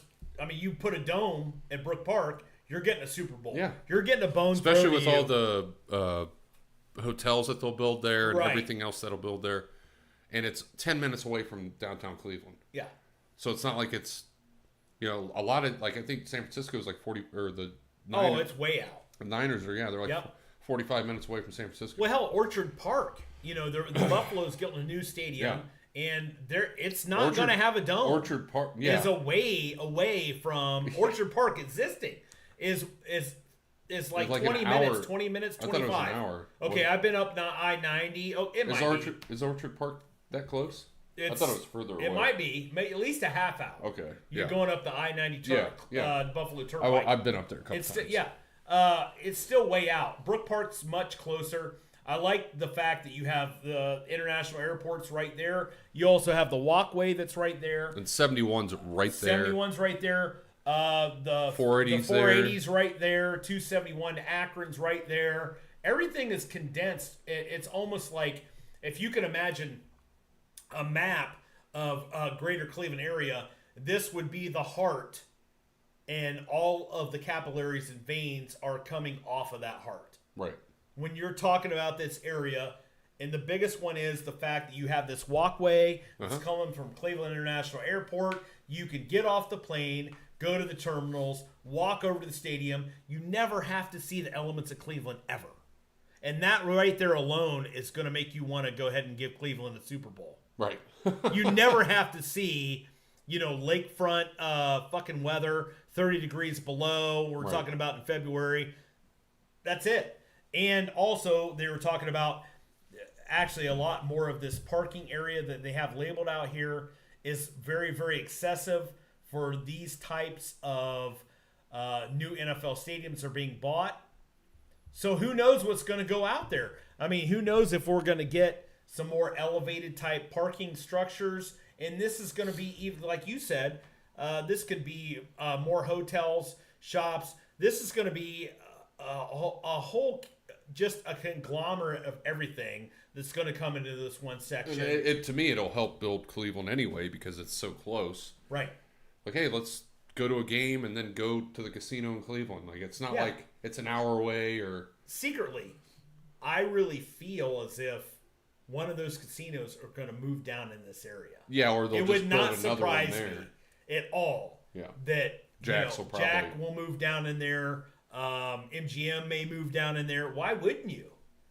And you also have the red line that's going to go clear up. Especially if you start having Final Four, if you start having, you could have hockey games in there. Can you imagine that? Yeah, which they do have hockey games in the wintertime. Yeah, at Browns. Rocket Mortgage. Right? Well, in the Browns Stadium, they'll have that. Ohio State, that's Michigan. true. Right. But now you can have that. You could have college games there. You could have probably the college Final Four hockey, whatever the fuck.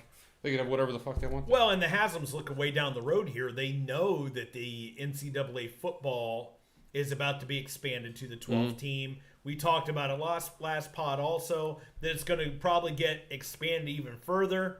And then they're thinking about, neutral site semifinals, quarterfinals, somewhere in this area. All right. The problem is that it is going to take a while to develop this area. And the soonest probably you could even have anything, if you started today, if you broke ground today, it might be like the 2028-29 season. Well, that's perfect because isn't that when the lease is up at the stadium? That's why they're going to have to move. That's why they're wanting to get shit on the roll. They're trying to move. Well, that's why they bought this shit. Now. Yes.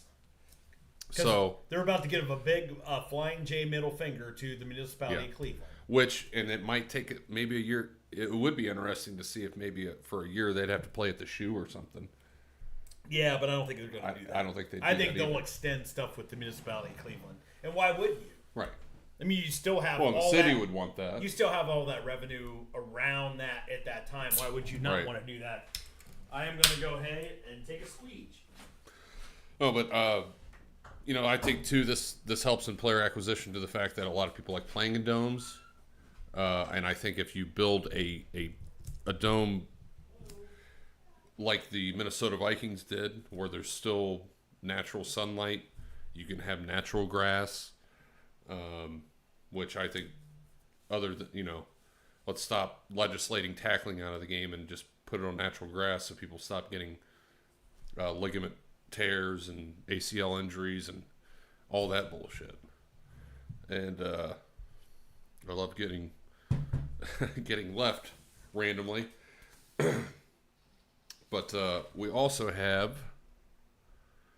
some other pictures of what's going on here. That's what it actually looks like there. That's 176 acres, sky view. Obviously, the airport's there in the back. I mean, there's so many different layouts that you could do. Both highways meeting there. I really think it's... I wanted it to be on the lakefront myself, but, I don't know if they can... You're not going to be able to tear down that stadium and wait 3 years to play there. They'd have to go to Columbus. I don't think the Browns want to do that.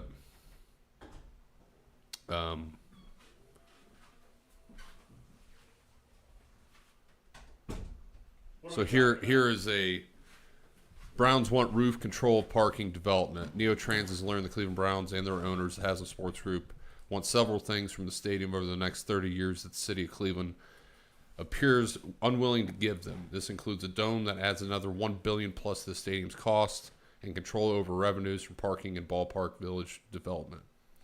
By contrast, the team seems confident that the neighboring city of Brook Park will yield those things. 176 acres, as we talked about, site of 2 former Ford plants. May die of radiation poisoning, but that's another thing. All right. And next to a third, the site is also next to Cleveland Hopkins. We talked about that. So I get it. The Haslams want the revenue that's coming in from the Browns. They're missing out on all the parking. They're missing out on a lot of different business. Like that aerial view too. Yeah. Yeah, a lot of different businesses they can have. There's going to be food. There's going to be all kinds of things around that stadium. I think it'll make it a better experience for fans. I like it. Well, and Brook Park too. I mean, if they're willing to go ahead and secede whatever to the Haslam Sports Group, I mean, they're still going to be called the Cleveland Browns. It's not like they're going to be called the Brook Park Browns. No. Okay, and you have a smaller suburb of Cleveland that's willing to go ahead and work with the Haslams. Well, Brook Park's going to. It's going to blow up. Yeah, it's going to be I mean, there's going to be a part where like Strongsville and Brook Park becomes Strong's Brook Park. Right. Or it just becomes eaten up by Cleveland. That's it. Okay. They'll fair just enough. Kind of like Columbus keeps freaking growing and growing. Yep. So, Cleveland only has one way to grow, and it's like south and east or west. Yeah. And you definitely don't want to go up the east side because you need to wear Kevlar. And the west side, that's where it's a little bit more, you have the west side market and all that. Yeah. So if you can go more south, and like I said, I mean, I'm sure at some point it'll reach all the way down to Medina. Yeah, yeah. I mean, Strongsville, right in there, Medina. Yeah, I agree. So, all right, we're gonna move on. Give us your thoughts. What do you think about the Haslam Sports Group and go ahead and taking this initiative and just kind of strong arming Cleveland and saying, we don't care. This is what we're going to do. Well, and at least they're not moving to fucking Baltimore. Yeah, absolutely. No, I again, people bitch about Jimmy Haslam. He had a rough go the first 4 or 5 years here, but I think the last 6 years have told us he's learning how to be an NFL owner, and financially he's doing the right thing for the city of Cleveland, for the Northeast Ohio region. And quite honestly, I hope this shit happens. And I'm not a big proponent of the dome. I haven't been. But if it comes down to Brook Park, fucking dome it. So that's 10 minutes quicker drive. Quicker for us. Yeah. Absolutely. And but, it's right off the highway. Go ahead, dome it. And then on top of that, though, but I have a caveat with that. The Haslams have to put in the contract that we will kill the Dolans and we will take over the Cleveland Indians and we will put the name back in place. Yes. Fuck you guys. If Jimmy Haslam, nothing ever happens if we never win a Super Bowl. If he buys the fucking Cleveland Indians and gives us Chief Wahoo back and actually puts out money to put out a winner, yep, he will need a statue in the city of Cleveland. Mm-hmm. Agreed. I mean, how we've already seen 2 more winning seasons in the last 4 than we did the last 20. So. Yep. Okay. We're going to move on to another hot button topic. Kind of conclude things here, but Caitlin Clark, and unless you've lived under a rock, you've been force-fed everything there is to know about the point guard Caitlin Clark from the Iowa Hawkeyes, who last night just beat the UConn Huskies by 2. Right. And it was really, really rough for Caitlin Clark having an uncharacteristic game for the Hawkeyes last night. I was watching it myself. I think that in the first half she had 6 points, where the previous last Monday against LSU and Angel Reese and Kim Malarkey, I call her Kim Malarkey, she actually went off for 41 points. Caitlin Clark is really, really kind of a real deal. I have never really been into watching any NCAA women's basketball or WNBA for that matter, but I'm going to tell you something. And it's not just her, but it's the way that she almost makes the players around her better. Because when she starts, a Myles Garrett effect, if you will. Right. Because players playing zone have to be attracted to Caitlin Clark on the offensive side of the ball. And she's able to dish it to other players on the team. And if that's not working, except for last night, it wasn't working. But Iowa came back and ended up winning that game last night with Caitlin Clark. There was a whole foul line, a foul shooting incident. They kind of fucked me. I took Iowa. Whoa. Holy moly. We're going to get into this, though, too. Iowa was actually settled at -3 against UConn, who also had another great player, Buchers, I think. Is it Buchers? All right. Not to go too deep in the weeds here. But Caitlin Clark. They just reached the Final Four, and then they will play in the championship game against 36-0 South Carolina. But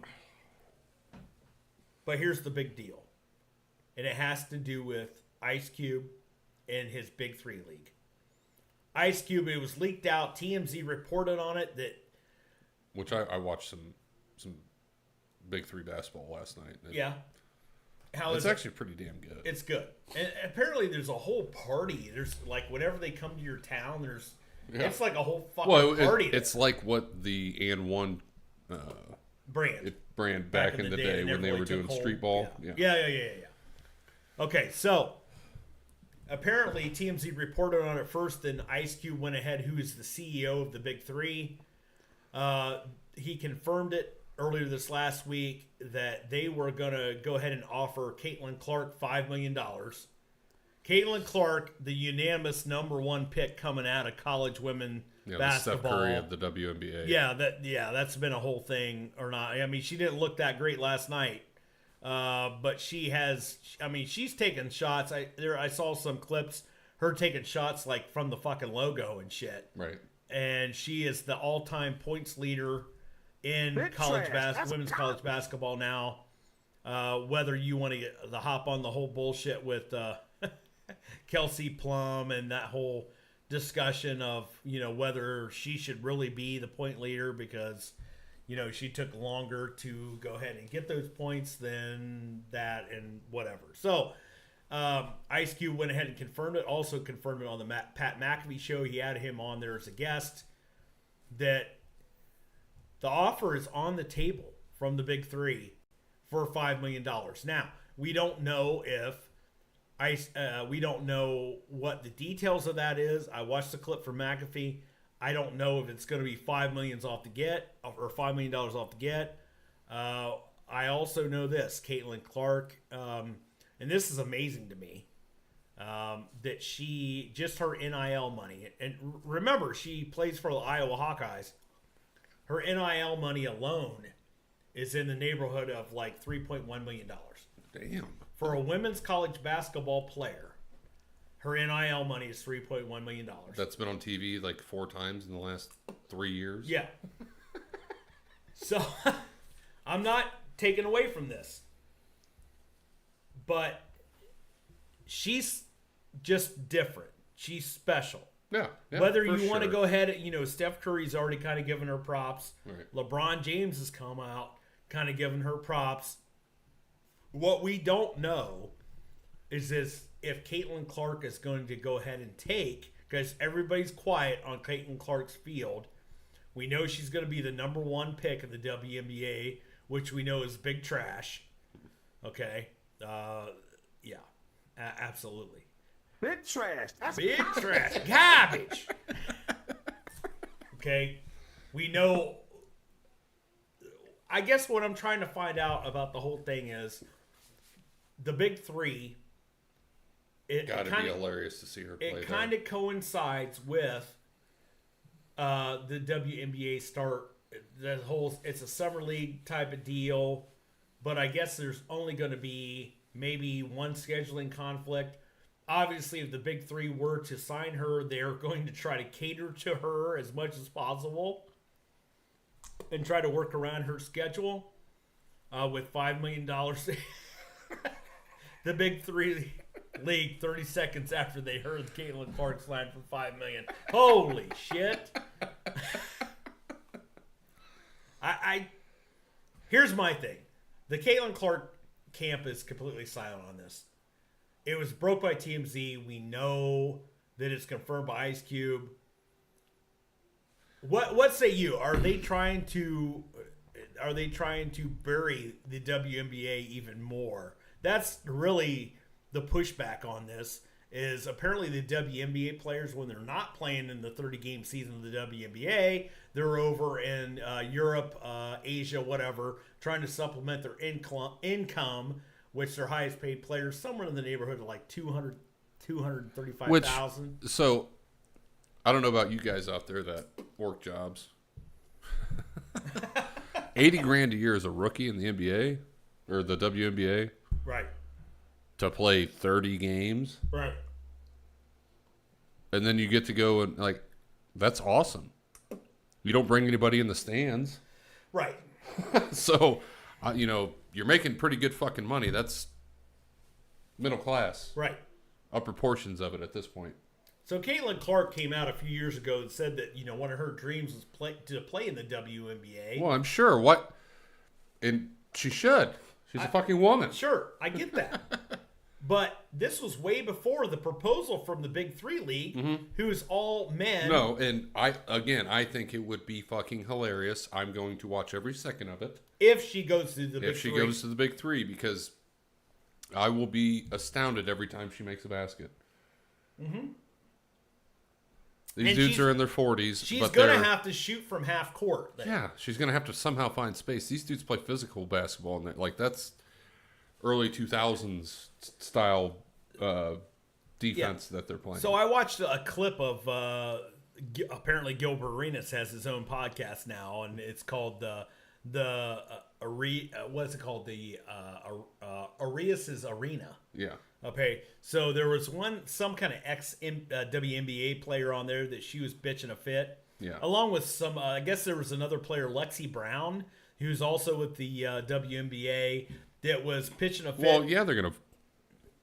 Yeah. Because they're gonna lose out on her stardom. Yes. Well, maybe make the league better. Yeah.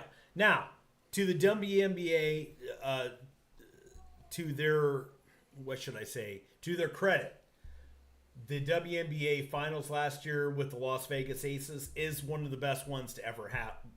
Best ratings to ever happen. It's slowly, but it's nowhere near profit. Right. So let's keep that in perspective. Right. The WNBA is salivating over somebody that could be potentially a WNBA Steph Curry. Right. And they're finding it offensive that the Big 3 and Ice Cube is offering her this kind of money to come and play and trying to kind of cherry pick a potentially a generational player. She could be like one of the, I don't think she'll be very good in that league. unless she's like guarded with a. In the WNBA or the Big Three? The Big Three. Yeah. Unless like a 54-year-old hungover Allen Iverson's guarding her. Right. Which I don't think he's even doing that anymore. I don't think he's playing in that anymore. Yeah, I don't know. But I mean, if I was her, why take the money and run? Right. So we know that she has $3.1 million in NIL. Because if you fucking shit out in 2 years, you think the WNBA ain't gonna? That'll be a bigger story. Yeah. They're gonna want her even more after that.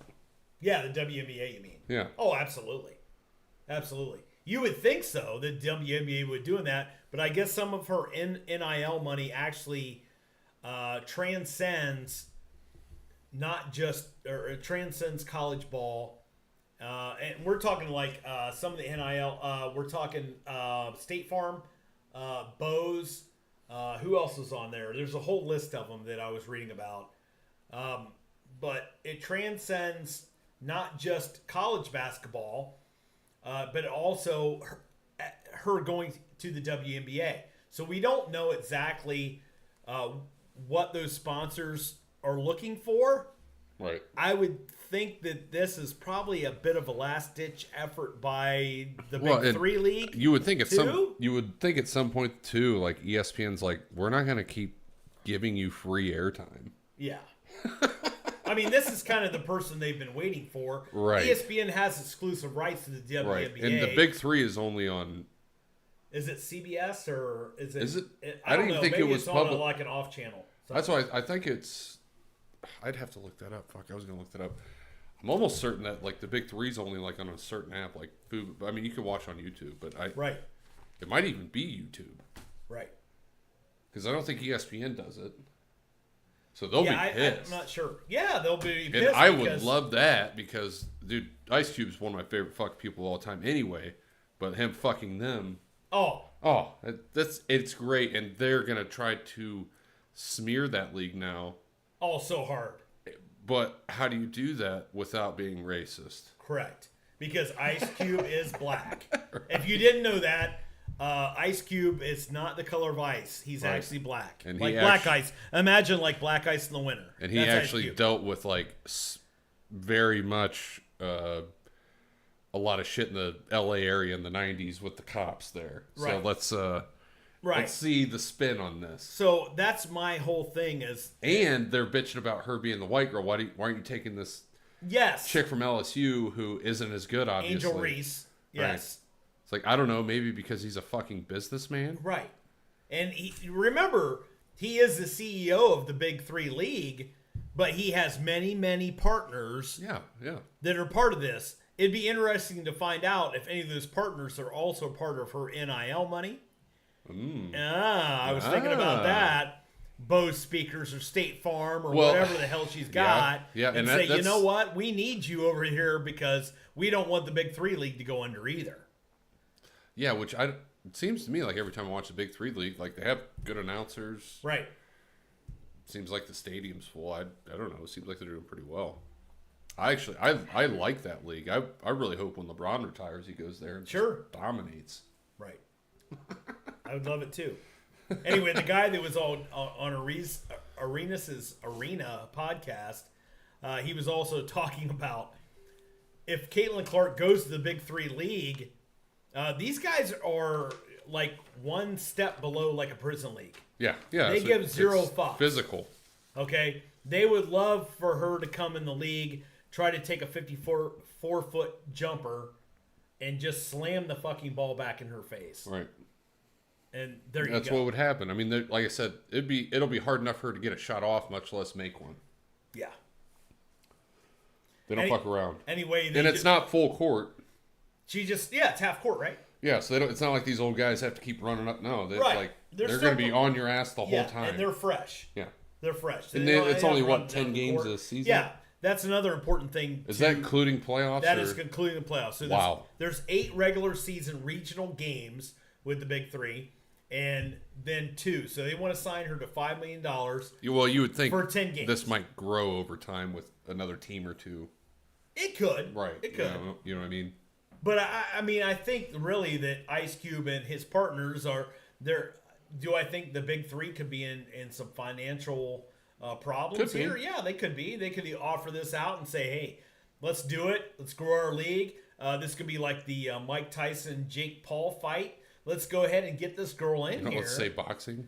But, part of the thing about Lexi Brown coming out with from the Phoenix Mercury, who gives a shit? Right. But she's she's like, well, hey, Ice Cube, how about all these players that are having to play overseas? Why can't we just go ahead and offer them this type of deal for the big three? You're not good enough. Right. And you don't bring in the revenue. This is a business decision. Right. What do you call it? A meritocracy. Yeah. If you deserve it, you get it. You get it. Right. If you're worth it, you get paid what you're worth. Yeah, it's kind of like the whole thing with the WNBA. You will get money if you get viewers. Right. Turn a profit. Yeah. Please.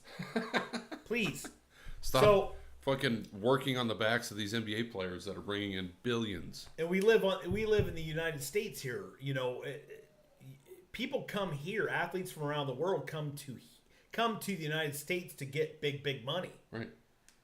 Unless you're a soccer player. Right. True. Yeah, true. There's exceptions. Yeah, but whether it be Jokic, whether it be some rugby punter. Yeah, and they actually rugby punter signed with the Kansas City Chiefs. In professional basketball over in those countries, actually, they make pretty decent money. They do. But you're not going to make $30 to $60 million a year. Right. Like you would. Which is one of the things they were talking about. That's why the WNBA players are playing overseas to help supplement their income. Yeah, because they probably actually watch that shit over there because they're. Yeah. It's Europe. Who knows what goes on over there, right? Yeah. Well, whatever. All right. Let us know what you think about the whole Caitlin Clark phenomenon. Is she going to go ahead and sign with the big three? I don't know. I doubt it. I kind of doubt it too. I didn't know she was making that kind of money already. Yeah, she is. She wasn't.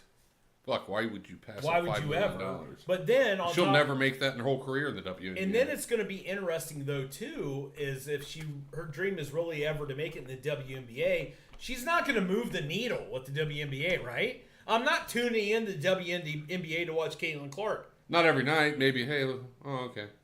Okay, right. I mean, curling's off tonight. I'm going to go ahead and fucking watch the WNBA. I'm not betting on Australian ice hockey. Yeah, I'm just. It's not going to move the needle. No. On the flip side of it, I definitely think it can move the needle if she signs as the first woman with the big three. Yeah. So women empowerment, and that's fine. Go ahead and do it. Right, it's gonna be awesome. It's gonna be great. I would love it. I would love it. So I just big trash. That's big trash. All right. Oh, the other thing is too is the WNBA gonna block her. She's get back in here and make me a sandwich. Go ahead and take this big three deal, which she could play that out potentially one scheduling conflict with the WNBA and say no, or you can't come in our league because you played with the big three. The WNBA's not doing that. No, they need all of the eyeballs they could possibly get. Yeah, and here's the thing. I think also the WNBA might feel like they're taking the shine off the box here. If somehow she goes in and she gets fucked up in the big three, then it just kind of demotes women's sports even further. It's if you're a fucking realist, you already know what's going to happen. Right. Could she hit a couple of threes in a game? Sure. Yeah. Okay. Sure. I'm not saying I'd love to see it. I'd watch it. But I don't know if it would demote it into the fact that where it's already at, which nobody gives a fuck. Right, but how much is ESPN behind that too? Well, and like I said, how long can they go on spitting out 2 hours of dead air? Right. I mean, that's just trying. It is a business. Just trying to prop. But I mean, ESPN does make enough money to probably do that for a while. Yeah. But at some point, they're like, look, we could put fucking dart throwing. Right. Or PBA. I mean, that would get more eyeballs than what the WNBA. We already cut off a bunch of shit so we can pay Pat McAfee, who's our fucking cornerstone of our network. Right. So, and we talked about Clay Travis and his thing. Like, I want to see. Oh, absolutely. The best high school boys basketball team in the country play the NBA or WNBA finals winner. That would be the greatest thing ever. Not even the finals winner. He's saying the WNBA All-Stars. Or All-Stars. Let's do it. Their best team Run they it. can put out there. Run it. And you got Patrick Beverly just bullshitting back at Clay Travis talking about, I'm willing to put up the money for the WNBA players. Perfect. Fucking do it then. But nobody in the WNBA or ESPN camp's talking about, let's go ahead and do it. ESPN would make more money in that one show than they have made from any live taping or replaying of any NBA game of all time put together. But once again, that's what ESPN's afraid is that it would take the shine more off the WNBA. I don't think so, because there would just be, now people even know it exists. Nobody knows any of these girls. At least you'll have a game of reference to know who is actually on the WNBA All-Star game. Where even these teams are. Like, oh, fuck, there is one half an hour away from where I live. Yeah. Like, I would think it would be the best thing the WNBA could do, and it would be hilarious. Oh, it would be fantastic. It would be. Props to Clay Travis, though, just coming up with this shit. I love it. I love it. Still, the whole WNBA camp silent about that. Yeah. And Caitlin Clark camp just silent about this offer. That's more of like the woke shit. You know, like it's just, Sure. All right. It's kind of time to move on to our Crying Jordan segment, something we do every time with our podcast. If you do follow us over on Apple and Spotify podcasts, just tune in, and just because these are all graphics here, we kind of have. So the first one is this is actually nominated by one of our strong viewers here, Nick Painter. Wants to go ahead and give one to Josh Allen. Now that just the Fresh Prince, just looking at the empty Phillip Banks mansion, wondering who the hell's going to be there. They're all wide gone. receiver. Gabe Davis gone. Stephon Diggs gone. Here he is, just looking around. I got my contract. Von Miller's over there somewhere. Yeah. He's over there drinking a fucking pina colada out back by the pool. He's collecting his money. Ripping a dart. Ripping a dart. Okay, you want to get into mine? Yes. Mine is going to be it's going to be Angel Reese and everything that she has to do. LSU women's basketball went ahead and won the national title last year, and this year Caitlin Clark went ahead and she got her revenge. Did we not have it? Which one was the Photoshops by Brent? We got to give a shout out to definitely not Brent's Photoshops. Yeah. Go ahead. I think I sent it in to you. You didn't send it before the show. Oh, I didn't. I'm sorry. My bad. If it is, it's way up here. Give me a second. I do remember seeing it, but it's way the fuck. So just Angel Reese, though, after Caitlin Clark put up 41 on them in the college quarterfinal. Maybe not. I thought I put it down. You sent me here this the bottom. one. Oh, okay. My bad. All right. Where is it? It's on Photoshop. Hold on. Yeah. Definitely not Photoshops by Brent. We got to give Brent a shout out here. Yeah. Just one of the all-time, just great Facebook pages. Oh yeah, dude is absolute goat. Yeah.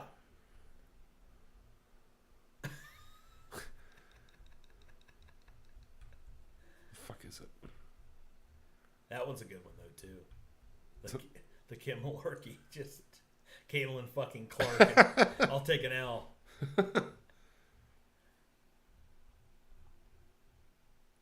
I can't find it. That's all right. Anyway, Angel Reese, another great player. I will give her props in women's college basketball. Who won the championship last year, played Iowa and Caitlin Clark in the quarterfinal this last Monday. Like I said, Caitlin Clark putting up 41. Came back in the second half. That Iowa actually jumped off to a big lead. LSU tied it up. It was tied at half. Caitlin Clark just went off. She had like 9 3-pointers for the game. Yeah. And just smoked them. And Angel Reese just out there taunting her even before the game started. Just doing the whole this kind of bullshit and this kind of bullshit with the ring. Like, I don't know if they get any rings if they win the college basketball tournament. Probably not. Right. I don't know. I hate to venture to say if they do, but they're probably not real. Probably not real. Yeah. Good point. Angel, it's probably going to turn your finger green. I'm going to say that right now. Don't wear in the shower. Yep. It was probably bought out of some Walmart vending machine out by the machine that you also put $1 in to let your kid ride the magical pony. Yes. So props to Caitlin Clark for go ahead and extinguishing LSU from the NCAA women's tournament. All right. Ryan, you got a great one here, though. This was great because I didn't even know about it until you sent it into the chat, but go ahead. So you got the clip? Yeah, I have the clip here. Let's just say Dan Orlovsky let one go this week. Who's the most honest person you know, at least that you work with? Dan is really honest, yeah. Okay. I am brutally honest. It has ruined... It has ruined friendships and relationships. I did not fart. At the top at both of those, essentially. Like, it's Every time I think about it, I lose it. Like, I'm not going to be able to, like... I'm literally not going to be able to do the show today because I keep... Look at my wife texting me. She wrote, I am dead, McAfee show. I said, I promise you I didn't fart. She goes, I know. Can't wait to show the kids. Then she texts me that, want me to grab you, son. It's my wife. Dude wife. Tiffany, she wins. Dan, it is a little weird. You have to admit, it's a little weird that like there would be multiple times where you'd be on air talking about football and this happens. I don't think it doesn't.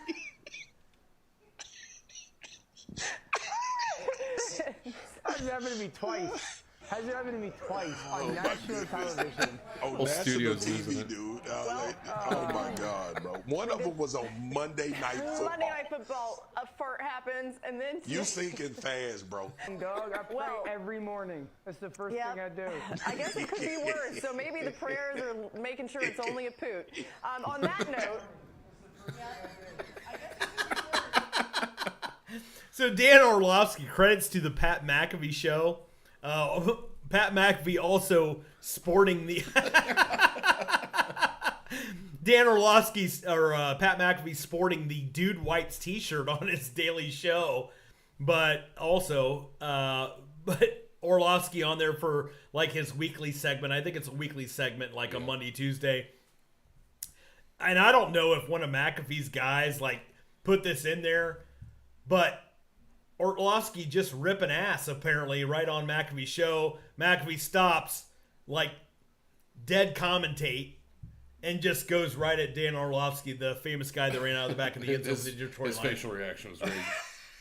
But the biggest thing is, Orlovsky just trying to protect his image, if you will. Dude, that was a fart. That was a fucking fart. So, I felt like... Orlovsky was kind of like in the phone booth with Tom Cruise during Rain Man. He's like, that was a fart, motherfucker. How can you stand that, Ray? Right. I don't mind it. I don't mind it. But all right. Got anything else you want to conclude on this? No, oh, well, again, we are on Apple and Spotify. Yep. If you want to listen to that going to work, if you can't listen to the whole thing, while we're live, go back and listen to that on your drives, whatever. We appreciate it. Yes, very much. We're on YouTube. Obviously, we're on Facebook and X. Just look up RawDawgers Sportscast. We are Doggers Raw on X. And thank you for all the TikTok viewers. Yes, thank you. Hopefully someday they will reply as to why we can't use the desktop app so you can see all the graphics and things that we work hard to put up. But if you are on TikTok and want to see those things, go ahead and like and subscribe on YouTube and Facebook. We appreciate it all. We'll just try to keep growing this thing. And, hopefully putting out more than just a video a week. But that's about all we can do at the moment. So I don't know if there's anything else from you. No, that's it. I mean, just remember we also have our merch up here. It's a little bit, we have plenty to go around. We have some people that actually need to get some of our shirts too. Just go ahead, hit us up in the chat. The other thing is too, go ahead and give us any of your Crying Jordan nominees. Yes. That's kind of our patent segment. Give us any Crying Jordan nominees. If you send it over by, now we're probably gonna do some Saturday shows, but usually we do Friday nights. Right. If you send them over before 5:00 on Friday, you'll be on there. Perfect. And we'll definitely give you a shout out. So thanks again for Nick Painter for giving us the one for Josh Allen. Right. Anything else to conclude? I think that'll be it. All right. Sounds good. Go Caitlin Clark and fuck the WNBA. RawDawgers out.